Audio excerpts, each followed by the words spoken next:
जब किसी साधक को आत्म अनुभूति होती है तो उसे इसका स्वयं से ही पता लगता है। मतलब किसी बाहरी तत्व से पूछने की ज़रूरत नहीं पड़ती है कि मुझे आत्म साक्षात्कार हुआ है या नहीं।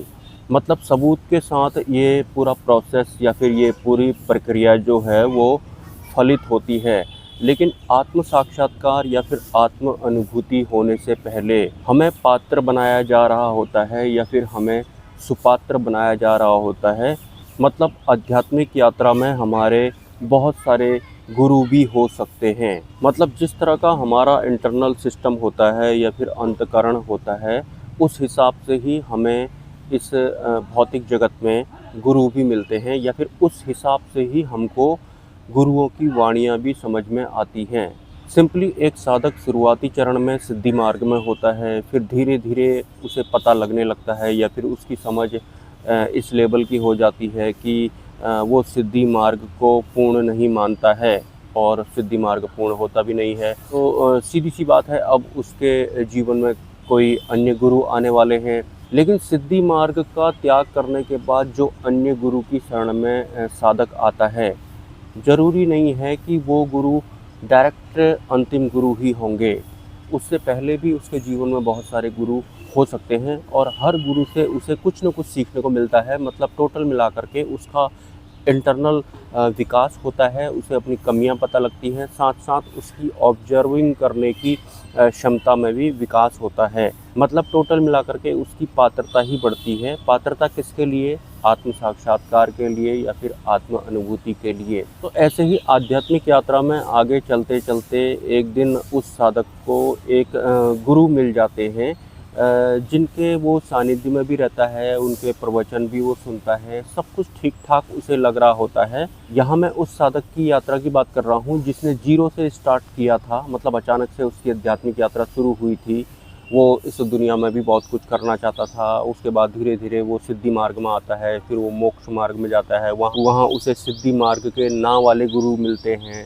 तो फिर जो गुरु माया मार्ग में नहीं होते हैं, उनके सानिध्य में रहने के बाद भी, सब कुछ ठीक ठाक होने के बाद भी, 2-3 साल हो जाने के बाद भी उसे ऐसा लगता है कि वो कहीं पहुंच नहीं रहा है। मतलब वो सुपात्र नहीं बन पा रहा है, पात्र नहीं बन पा रहा है। जबकि उसे लगता है कि गुरु तो मुझे परफेक्ट मिले हैं। लेकिन वास्तव में जो परफेक्ट गुरु होते हैं वो तो अंतिम गुरु ही होते हैं। जिस तरह से आत्म साक्षात्कार होने का हमें खुद ही पता लगता है, किसी दूसरे से पूछने की ज़रूरत नहीं पड़ती है। मतलब सबूत के साथ आत्म साक्षात्कार होता है या फिर परमात्मा की अनुभूति होती है सबूत के साथ, हमारे इंटरनल से ही। तो ठीक उसी तरीके से एक ऐसे गुरु का आगमन भी हमारे आध्यात्मिक जीवन में होता है कि जिनके आगमन के बाद हमें अपने आप में ही पता लग जाता है कि इनके अलावा अब मेरे कोई गुरु होने वाले हैं नहीं। और ये बिल्कुल आत्म साक्षात्कार की तरह ही होता है। मतलब गुरु आपके जीवन में बहुत सारे रहे होंगे भले ही, लेकिन जब आपके जीवन में अंतिम गुरु आते हैं तो आपको स्वतः से ही पता लग जाता है कि अब मेरे जीवन में कोई और गुरु नहीं होने वाले हैं। मतलब मेरी जो तलाश थी आध्यात्मिक मार्ग में वो पूर्ण हो गई है। तो आत्म अनुभूति की तरह ही अंतिम गुरु का भी हमारे जीवन में आगाज़ होता है सबूत के साथ में। और जब तक अंतिम गुरु नहीं मिलते हैं, अंतिम गुरु से मेरा मतलब यहाँ पर है जो माया पार वाले गुरु होते हैं, जब तक वो हमारे आध्यात्मिक जीवन में नहीं आते हैं तब तक हम पूर्ण रूप से सुपात्र नहीं बन पाते हैं या फिर उस वे में हम होते ही नहीं हैं। और अंतिम गुरु के बाद ही हम सुपात्र बन पाते हैं उनकी कृपा से या फिर उनकी आज्ञा में रहकर। फिर तो हमारा टोटल आध्यात्मिक जीवन उन पर ही निर्भर करता है, जब तक कि हमें आत्म साक्षात्कार नहीं हो जाता या फिर हमको परमात्मा का साक्षात्कार नहीं हो जाता। आज भले ही इस वीडियो में पहुंचने के वक्त आप किसी भी गुरु की शरण में हों, आपने कितने भी स्पिरिचुअल वीडियोस देखे हों, लेकिन क्या आपको ये अनुभूति हुई कि हाल फिलहाल जो भी आपके गुरु हैं वो अंतिम गुरु हैं, इनके बाद आपको कोई गुरु की ज़रूरत है नहीं? मतलब आध्यात्मिक यात्रा में आप अपनी तरफ जो बढ़ रहे हैं, स्व की तरफ जो बढ़ रहे हैं, उसमें आपको किसी भी तरह का संशय अब है नहीं। क्या आप ऐसे गुरु की शरण में हैं? आपको खुद से सवाल करना होगा, क्योंकि मैं भी पहले बहुत सारे गुरुओं की शरण में था। मेरे को लगता था कि अब जीवन बिल्कुल सही दिशा में जा रहा है, आध्यात्मिक जीवन की बात कर रहा हूँ। लेकिन 4-5 साल हो जाने के बाद भी मेरे को ऐसा लगा कि कुछ-कुछ चीज़ें नहीं जैसी हो रही हैं जीवन में। मतलब परमहंस लेवल के बड़े गुरु मेरे जीवन में आने के बाद भी मेरे को ऐसा लगता था, क्योंकि अंदर की यात्रा तो मैं करता ही था ना, कहीं न कहीं ऐसा लगता था कोई न कोई कमी है, ऐसा लगता था।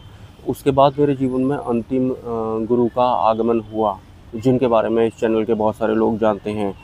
तो जिस दिन उनका आगमन मेरे जीवन में हुआ था, मुझे अपने आप से ही मतलब पता लगा था कि इनके अलावा मेरे जीवन में अब कोई गुरु नहीं होने वाले हैं।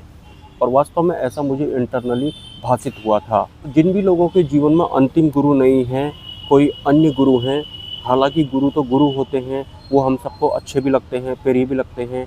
लेकिन क्या आप अपने आप तक पहुँचने वाली जो यात्रा है, उसमें आगे बढ़ रहे हैं उनके थ्रू, या फिर वो सिर्फ़ किताबी वाली बातें करते हैं, सुनने में अच्छा लगता है आपको, कुछ देर के लिए आपकी मन बुद्धि शांत होते हैं, बस इतने तक तो नहीं है कहीं? क्या वास्तव में जो आपका ध्येय है, मुझे अपने आप से मिलना है, आत्म साक्षात्कार करना है, परमात्मा की अनुभूति करनी है, क्या उस मार्ग पर आपके गुरु फिट बैठ रहे हैं? इसका तो आप बेहतर जानते होंगे, क्योंकि बहुत सारे लोग मेरे इस चैनल पे मुझसे ये कहते थे कि मेरे भी गुरु हैं, वो भी बहुत बड़े लेवल के हैं। और जहाँ तक मैंने उनके गुरुओं के बारे में जाना, तो उनका जो पर्सनल लाइफ चल रहा था ना, जिसमें कि माया वाला सम्मान, सुविधा वगैरह शामिल थी, वो उस लेवल वाले गुरुओं को अपना सर्वश्रेष्ठ गुरु वो मान रहे थे। तो ये मिस्टेक आपको नहीं करनी है। आत्म साक्षात्कार, परमात्मा का साक्षात्कार में ये हमारा ये मन बुद्धि चित्त अहंकार वाला जीवन शामिल नहीं होता है। और वो गुरु भी वही होंगे जो हमको इनसे ऊपर उठाएंगे। तो पहले तो आप अपने आप से ही सवाल करना कि मैं आत्म स्थिर होना चाहता हूँ या नहीं, मेरे को स्पष्ट है या नहीं। तो जहाँ भी जिस भी तरह की ब्लॉकेज आएंगी, तो मुझे उनके पार जाने का प्रयास करना ही करना पड़ेगा। अदरवाइज हो सकता है आपके गुरु अंतिम गुरु ना हो और आपने उनको बहुत कुछ मान लिया हो और आपकी आध्यात्मिक यात्रा वहीं तक रह जाए। अंतिम गुरु का होना बहुत ज़्यादा ज़रूरी होता है। मैं माया पार गुरु की बात कर रहा हूँ, और सब कुछ उन पर ही डिपेंड करता है। लेकिन आपके आध्यात्मिक जीवन में वो हर हाल में होने चाहिए।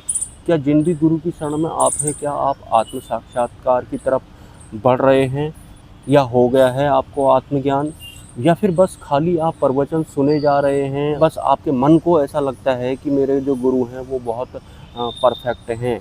बहुत सारे लोग जो हैं इस फिजिकल वर्ल्ड में, उनको पता ही नहीं है कि मोक्ष मार्ग वाले, माया पार वाले गुरु क्या होते हैं। कुछ लोग उनको बहुत बड़ा गुरु या फिर सिद्ध पुरुष मानने लगते हैं, जिनके 80 साल की उम्र में भी बाल सफ़ेद नहीं हुए। कुछ लोग उनको बहुत बड़ा सिद्ध पुरुष या फिर गुरु मानने लगते हैं, जो पानी में चलने लगते हैं, या फिर जो बर्फ़ में तपस्या करते हैं, या फिर जो मिट्टी के अंदर या फिर पानी के अंदर तपस्या करते हैं, उनको वो बहुत बड़ा गुरु मानने लगते हैं। कि जिसके बाल 80 साल तक सफ़ेद नहीं हुए, तो सीधी सी बात है उसमें शरीर शामिल है, वो शारीरिक उपलब्धि है, संसार शामिल है उसमें। तो कैसे आपको आकर्षित कर लिया ऐसे किसी भी गुरु ही बोलूँगा मैं उनको, कि उनके बाल 80 साल तक अगर सफ़ेद नहीं हुए तो आपने उनको बहुत बड़ा कोई आत्मज्ञानी समझ लिया। वो तो सांसारिक ही हुए ना। उन्होंने ख्वाहिश की होगी कि मैं कभी बूढ़ा ना हूँ, मैं जवान ही दिखूँ, तो उनको कोई सिद्धि वगैरह मिल गई होगी, तो उनके बाल काले के काले ही रहे 80 साल में, और आपने उनको बहुत बड़ा कोई मान लिया। तो हमारे जीवन में एक परफेक्ट और अंतिम गुरु का होना बहुत ज़्यादा ज़रूरी होता है। इसके अलावा एक सवाल ये भी है कि क्या जिस साधक को आत्मज्ञान हो जाता है, तो क्या वो साधक गुरु की भूमिका निभा सकता है, या फिर वो गुरु बन जाएगा उसके बाद? क्या आत्मज्ञान के बाद उस साधक का प्रारब्ध पूर्ण रूप से खत्म हो जाता है या फिर मिट जाता है? पहले सवाल की अगर मैं बात करूं, तो अगर किसी साधक को आत्मज्ञान हो जाता है तो ज़रूरी नहीं है कि वो गुरु बन जाएगा। इस दुनिया में ऐसे बहुत सारे आत्मज्ञानी हैं जिनके बारे में किसी को पता ही नहीं है, मतलब वो गुप्त ही रहते हैं, और प्रारब्धवश वो गुरु की भूमिका भी नहीं निभा पाए। मतलब आत्मज्ञान के बाद भी प्रारब्ध रहता ही रहता है। प्रारब्ध तो बहुत आगे जा कर के मिटता है। इस विषय पर आप मुझे डायरेक्ट व्हाट्सअप भी कर सकते हैं मेरे मोबाइल नंबर पर, और अगर आप अपनी तरफ से कोई सपोर्ट करना चाहते हैं तो वो भी आप कर सकते हैं। नमस्कार, हैव अ नाइस डे, जय स्वामीनारायण।